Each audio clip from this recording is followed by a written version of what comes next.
Salut les gars, bienvenue au Gymnase L'Apogée à Montréal, dans notre bureau privé.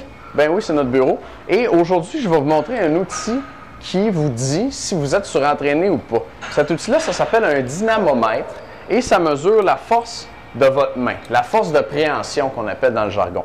Comment ça fonctionne? C'est dans l'appareil qui est ici, il y a une poignée avec un ressort qui est calibré et quand vous tirez sur la poignée, ça tire sur le ressort et ça fait avancer une petite aiguille ici. On va le faire une couple de fois. Vous voyez, je tire sur la poignée, l'aiguille avance. Et le but, c'est de tirer le plus fort possible sur la poignée pour faire avancer l'aiguille beaucoup. Vous ne le ferez pas comme ça, en fait. Il y a des procédures standards, il y en a quelques-unes. Moi, avec mes clients, peut-être que mes profs à l'université ne seraient pas contents d'entendre ça, mais avec mes clients, mes instructions, c'est tire le plus que tu es capable. Fait que s'il faut que tu le mettes derrière ta tête ou en dessous de ton bras, fais-le. En général, les gens vont être le plus fort de la façon suivante. Ils vont mettre le bras sur le côté du corps et vont tirer comme ça. Et là, je tire le plus vite que je peux. J'ai fait 121. Et ça, c'est 121 livres de force de préhension. Et comment est-ce qu'on peut savoir si vous êtes surentraîné ou non? Bien, c'est très simple. Si vous êtes surentraîné, votre force de préhension va être plus basse.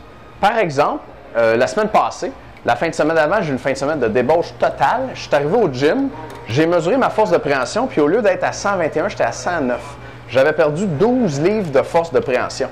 J'étais comme surentraîné, je n'avais pas bien récupéré du tout, et puis je ne m'étais pas mis de mes entraînements de la semaine passée. Donc, si j'arrive au gym, et puis pour mesurer votre entraînement, votre état d'entraînement, ou pour savoir si vous êtes surentraîné, vous allez prendre votre force de préhension comme ça à chaque fois que vous arrivez au gym.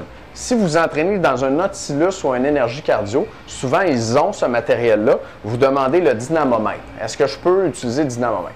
Fait que vous faites ça à chaque fois que vous arrivez. Au début de votre séance d'entraînement, vous mesurez votre force de préhension, vous la notez sur votre programme. Et puis là, si vous avez une fin de semaine de débauche comme les miennes des fois, ça vous dit qu'il faut prendre ça bien relax, cet entraînement-là. Donc, une diminution de 12 livres de force de préhension, c'est sûr que ce jour-là, je n'irai pas m'entraîner en force parce que ma force n'est pas là pantoute. Fait que j'ai deux choix. Je peux faire un entraînement en hypertrophie si je suis bien motivé ou je peux juste prendre ça smooth. Ce que j'ai fait, moi, la semaine passée, quand ça m'est arrivé, je ne me suis pas entraîné très fort ce jour-là. J'ai fait une série par exercice. Donc, j'ai divisé mon volume un petit peu plus qu'en deux pour cet entraînement-là. Je me suis laissé le temps de récupérer, puis c'est revenu graduellement pendant la semaine. Puis le vendredi de cette semaine-là, le lundi, j'étais 12 livres en dessous.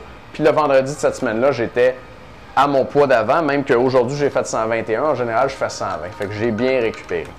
Donc, le dynamomètre, un outil intéressant pour mesurer votre état d'entraînement, pour savoir si vous êtes surentraîné. C'est une mesure objective, c'est ça qui est le fun. Sinon, l'état de surentraînement, c'est très subjectif. Est-ce que je me sens fatigué? Est-ce que j'ai le goût de m'entraîner? Est-ce que je dors bien?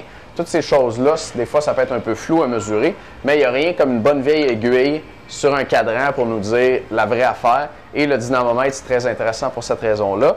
Moi, j'en ai acheté un pour mon bureau parce que j'ai beaucoup de clients, je m'en sers, je suis passionné d'entraînement, puis je m'entraîne à un haut niveau quand même. Ça coûte 200 $, donc au moins. Il y a des modèles qui vont jusqu'à 400 $. Donc, si c'est pour vous, ça ne serait pas un investissement à faire en premier. Il y a d'autres choses, des achats plus intelligents à faire avant d'acheter ça. Mais votre gym il y a des bonnes chances que votre gym en ait un parce que c'est beaucoup utilisé en évaluation de la condition physique. Alors, demandez le dynamomètre, l'outil qui vous dit si vous êtes surentraîné ou pas.